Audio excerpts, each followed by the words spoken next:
ఉద్యమం వర్ధిల్లాలి, ప్రజా కళలు నాగన్న మన నుండి దూరమై ఈ నెలని మనం కూడా ప్రేమించిన వాళ్ళమైతే మన ఏ సంస్థలను అయితే పనిచేస్తున్నామో, నువ్వు ఒక వ్యాపార సంస్థలో పనిచేస్తే నీ సంస్థ పేరు నీ ఇంటి పేరుగా మార్చుకో, నువ్వు ఒక రాజకీయ పార్టీలో పనిచేస్తే నీ ఇంటి పేరుని ఆ రాజకీయ పార్టీగా మార్చుకో.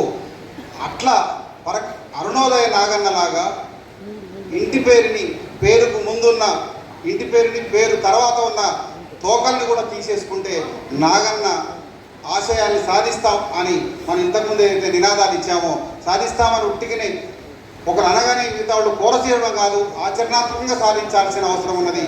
అనేక కార్యక్రమాల్లో కళాకారుడు అంటే ఈరోజు వేదికల పైన లేదా ఇప్పుడు యూట్యూబ్లో టీవీ ఛానల్లో కాకుండా నాడు కళాకారుడు అంటే గ్రామాల్లో రోడ్లు అంటే నడుచుకుంటూ గ్రామం నుంచి గ్రామం పాదయాత్రలు అనేక కార్యక్రమాలు. ఖమ్మం జిల్లాకు సంబంధించి నాగన్న పెద్ద ఎత్తున జరిగిన పెద్ద ఖమ్మం జిల్లాలోని ఆ రోజు రాష్ట్రంలోనే ఖమ్మం జిల్లాలో ఒక ముఖ్యమైన కార్యక్రమం జరిగింది. ఆనాడు సారా కాంట్రాక్టుల దోపిడీకి వ్యతిరేకంగా జరిగిన పోరాటంలో సారా వ్యతిరేక పోరాటం, తర్వాత అది 93 వచ్చేసరికి మద్య నిషేధ పోరాటంగా మారింది, రాష్ట్రంతో వచ్చింది.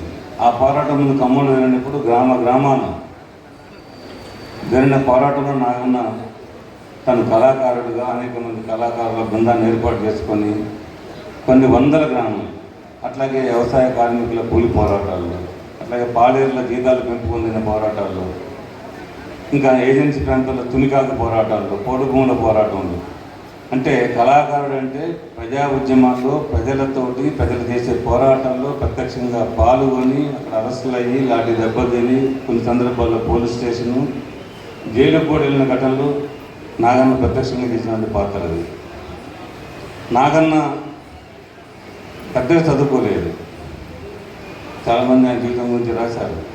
రాధారం గ్రామంలో నాగన్న కంటే ముందు అమరుడు శ్రీపాద శ్రీహరి 76 ఎన్నికొంటల్లో నాటు ఎంగళరావు ప్రభుత్వం కాల్చి చంపింది.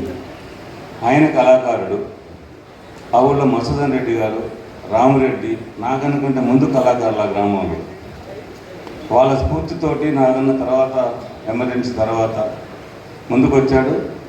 నాగన్నని మనందరం ఇప్పుడు గుర్తించే నాగన్నని తీర్చిదిద్ది చెక్కినటువంటి శిల్పి, కళాశిల్పి కామ్రేడ్ కానూరు వెంకటేశ్వరరావు గారు. సరే, నాగన్న వ్యక్తిగత జీవితం గురించి, ఆయన ఉద్యమ జీవితం గురించి చెప్పడం అంటే మాలాంటి వారికి కొంచెం శ్వాసోపేతమైన. నాగన్న ఒక విప్లవ పార్టీ కార్యకర్తగా, కళాకారుడుగా ఈ సమాజ మార్పు కోసం తన 50 ఏళ్ల జీవిత కాలంలో తన పాట ద్వారా, ఆట ద్వారా ప్రజలను చైతన్యవంతం చేసి ప్రజలను విప్లవ మార్గాన్ని అనుసరించే పద్ధతిలో, ఆకర్షించే పద్ధతిలో నాగన్న గారి కృషి అనేది మరవలేనటువంటి కృషి. నోట యోచన పాట అదొక బాండింగ్ లాగా ఏర్పడింది. ఆ పాట ఇవాళ ఆ గొంతు మూగవచ్చేమో కానీ ఆ పాట మారుమోగుతూనే ఉంటుంది. ఎప్పటి వరకు ఈ సమాజంలో దోపిడీ ఉన్నంత వరకు, ఈ సమాజంలో అసమానతలు ఉన్నంత వరకు, ఈ సమాజంలో వివక్షతలు ఉన్నంత వరకు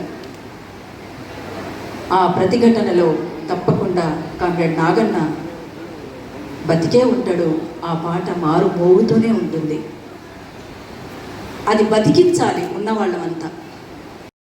మాట్లాడినటువంటి వాళ్ళు, ఇక్కడ ఉన్నటువంటి వాళ్ళు, పాడినటువంటి వాళ్ళు కేవలం ఆత్మీయులే కాదు, ఈ దేశంలో, ఈ రాష్ట్రంలో జరుగుతున్నటువంటి పరిణామాలను నిత్యం వీక్షిస్తూ విప్లవోద్యమానికి అంకితమై పనిచేసినటువంటి నాగన్నని ఆత్మీయుల పేరుతో స్మరించుకుంటే ఆ సంస్మరణతో మరో ఎంతోమంది నాగన్ల లాంటి వాళ్ళని తయారు చేర్చారండి ఒక ఆత్మవిశ్వాసంతో ఈ ఆత్మీయులందరూ ఈ సభను ఏర్పాటు చేశారనేది నేను భావిస్తా ఉన్నా.